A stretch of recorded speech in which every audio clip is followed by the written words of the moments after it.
नाज़रीन, सियासत dot P के देख रहे हैं आप। सोराब बरकत आपसे मुखातिब है। मिडिल ईस्ट की सिचुएशन में आपके सामने रखना चाहूँगा। पाकिस्तान ने जो प्रपोजल दिया था उसके ऊपर जवाब आया है ईरान की जानिब से, वो आपको बताते हैं। लेकिन सबसे पहले नाज़रीन, ईरान के जो पासदारान इनकलाब हैं उन्होंने मुश्तबा खामनाई साहब की एक वीडियो जारी की है, पहले वो देख लें।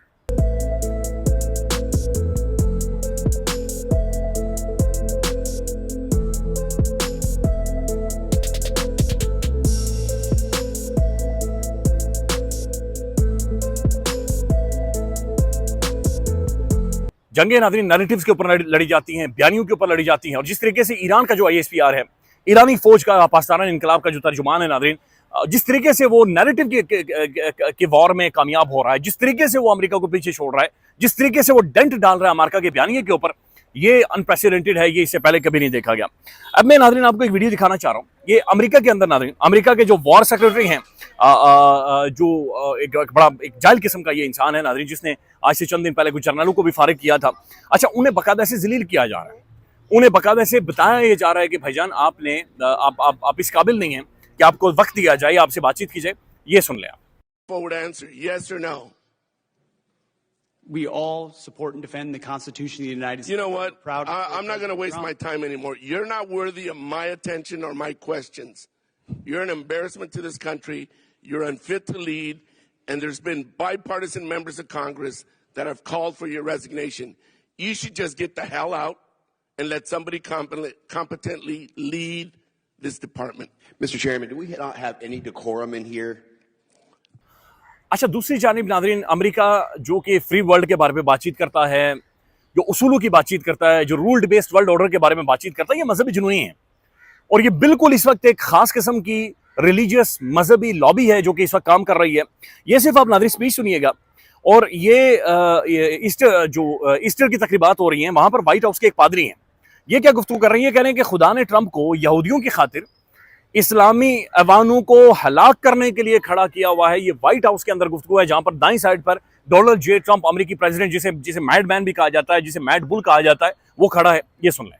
But you raised up Esther to save the Jewish people. Father, we thank you. Today,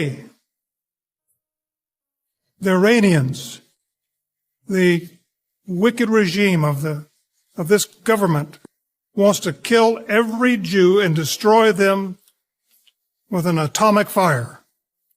But you have raised up President Trump. Yes. You've raised him up for such a time as this. And Father, we pray that you'll give him victory. Yes. Father, we pray for our military that you'd watch over, protect them. Yes.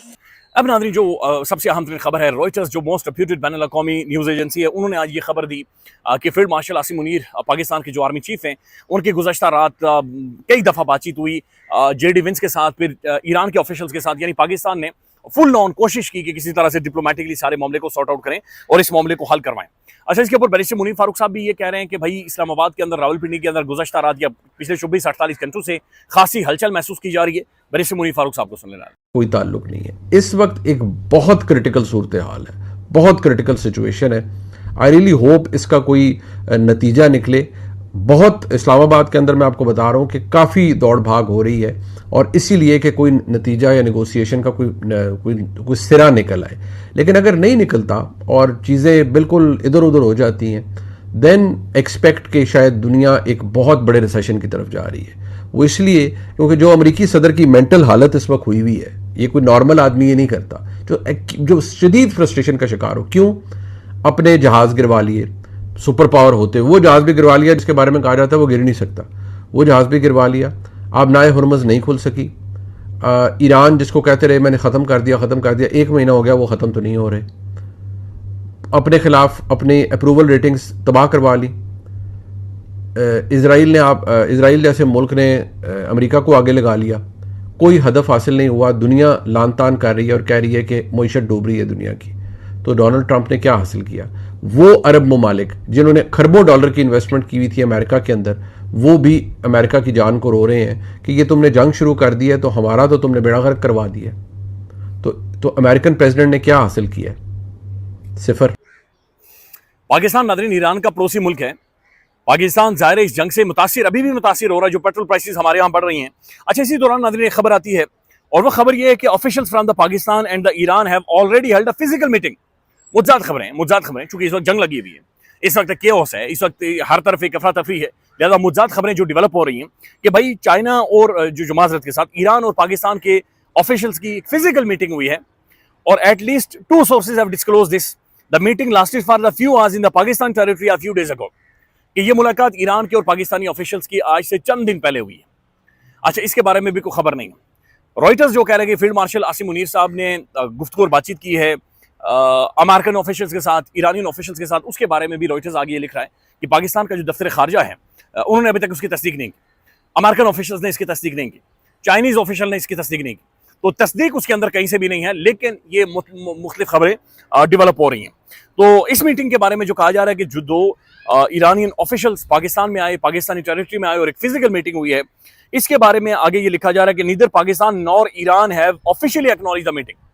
देखिए, जब भी diplomacy होती है ना, ये इसी तरह से होती है, बैकडोर डिप्लोमेसी इसी का नाम है कि आपको सालों बाद जाकर पता चलता है कि अच्छा जी आपने क्या रोल प्ले किया था, आपने क्या इंपैक्ट डाला था, आप बैकडोर किस तरीके से नेगोशिएट करवा रहे थे, किस किस को बिठा रहे थे, कहाँ कहाँ पर बिठा रहे थे। तो ये सारी चीज़ें बैकडोर हैं जो कि इस वक्त हो रही हैं।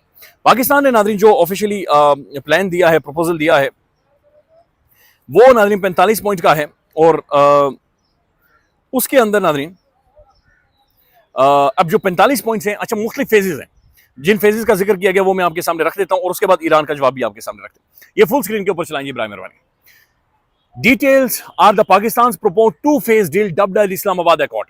इसे इस्लामाबाद अकॉर्ड भी कहा जा रहा है, इस्लामाबाद का मुआहदा कहा जा रहा है। इसके अंदर पहला फेज यह है कि इमीडिएट सीज फायर, यानी फौरी तौर पर जंग रोक दें। दूसरा यह है कि स्टेट ऑफ हार्मुज रीओपन, यानी जो ही सीज फायर होगा, पहले सीज फायर होगा, फिर जंग स्टेट ऑफ हार्मुज खुल जाएगी, यानी जंग रोकेंगे, फिर आपको स्टेट ऑफ हार्मुज खुलती हुई नजर आएगी, स्टेट ऑफ हार्मुज खुल जाएगी। ये पहला फेज होगा। दूसरा फेज ये है जिसमें इफेक्टिवली 20 से 25 दिन लग सकते हैं या 15-20 दिन लग सकते हैं, कंप्रीहेंसिव पीस डील होगी, यानी डिटेल में बैठकर सारे मामले को हल किया जाएगा। उसमें क्या होगा, उसमें ईरान न्यूक्लियर प्रोग्राम नहीं रखेगा, यानी कि अपने न्यूक्लियर प्रोग्राम को, एटमी हथियारों को कंटिन्यू नहीं करेगा, लेकिन ईरान के ऊपर तमाम तरह जो सैंक्शंस हैं वो खत्म कर दी जाएंगी। ईरान के जो एसेट्स फ्रीज हुए हैं उन्हें रिलीज कर दिया जाएगा। ईरान को अलाउ किया जाएगा कि वो तेल बेचे, और जो स्टेट ऑफ हार्मुज है जिसके बारे में ईरान ये क्लियर कर चुका है, बल्कि कह चुका है कि जो स्टेट ऑफ हार्मुज है उसका जो कंट्रोल है वो मुकम्मल तौर पर ईरान के हवाले किया जाए। लेकिन इसमें यह कहा जा रहा है कि एक broad framework for the state of Hormuz होगा। तो इस्लामाबाद अकॉर्ड में ये बातचीत की जा रही है कि भाई सीज फायर हो, उसके बाद स्टेट ऑफ हार्मुज खुले, 15 से 20 दिनों के अंदर फिर एक इफेक्टिव कंप्रिहेंसिव आप प्लान बनाएं, आप फिर उसके बाद ईरान का जो न्यूक्लियर प्रोग्राम है वो तर्क कर देगा, देन सैंक्शंस ईरान के ऊपर से लिफ्ट कर दें, खत्म कर दें, और फिर ईरान की जो एसेट्स हैं फ्रीज हुए हैं वो रिलीज कर दें, और ईरान को आप तेल बेचने दें। तो ये एक बड़ा डिटेल में प्लान है जो कि पाकिस्तान की जानिब से दिया गया है। अल जज़ीरा ये रिपोर्ट कर रहा है कि Iran rejects reopening state of Hormuz for a temporary cease fire. Iran ने मना कर दिया कि भाई मैं किसी भी तौर पर स्टेट ऑफ हार्मुज नहीं खोलूंगा, टेम्पररी सीज फायर के लिए वंस फॉर ऑल इसे सेटल करें, मुझे यकीन दहानी करवाएं, मुझे गारंटर दें, मुझे श्योरिटी दें कि आज के बाद जंग नहीं होगी, मैं तेल बेच सकूंगा, स्टेट ऑफ हार्मुज के ऊपर मेरा कंट्रोल होगा, लिहाजा इस तरह की कोई भी हरकत ईरान के हवाले से आइंदा नहीं होगी। अच्छा, फिर एक और अकाउंट से ट्वीट हुई है कि ईरान ये कह रहा है कि our response to the agreement proposal is ready and we will announce it at the appropriate time. Iran कह रहा है कि अप्रोप्रिएट टाइम पर हम मजीद इसकी डिटेल्स बताएं। पाकिस्तान नाज़रीन एक बड़ा जबरदस्त और पॉजिटिव रोल प्ले कर रहा है। पाकिस्तान के इंटरेस्ट में है, दुनिया के इंटरेस्ट में है, रीजन के इंटरेस्ट में है कि ये वॉर एस्केलेट ना करे। ट्रंप मैडमैन है, पागल आदमी है, वो नंगी गालियां दे रहा है, वो बिल्कुल एक ऐसी गुफ्तगू और बातचीत कर रहा है नाज़रीन जो सठियाया हुआ एक पागल इंसान ही कर सकता है।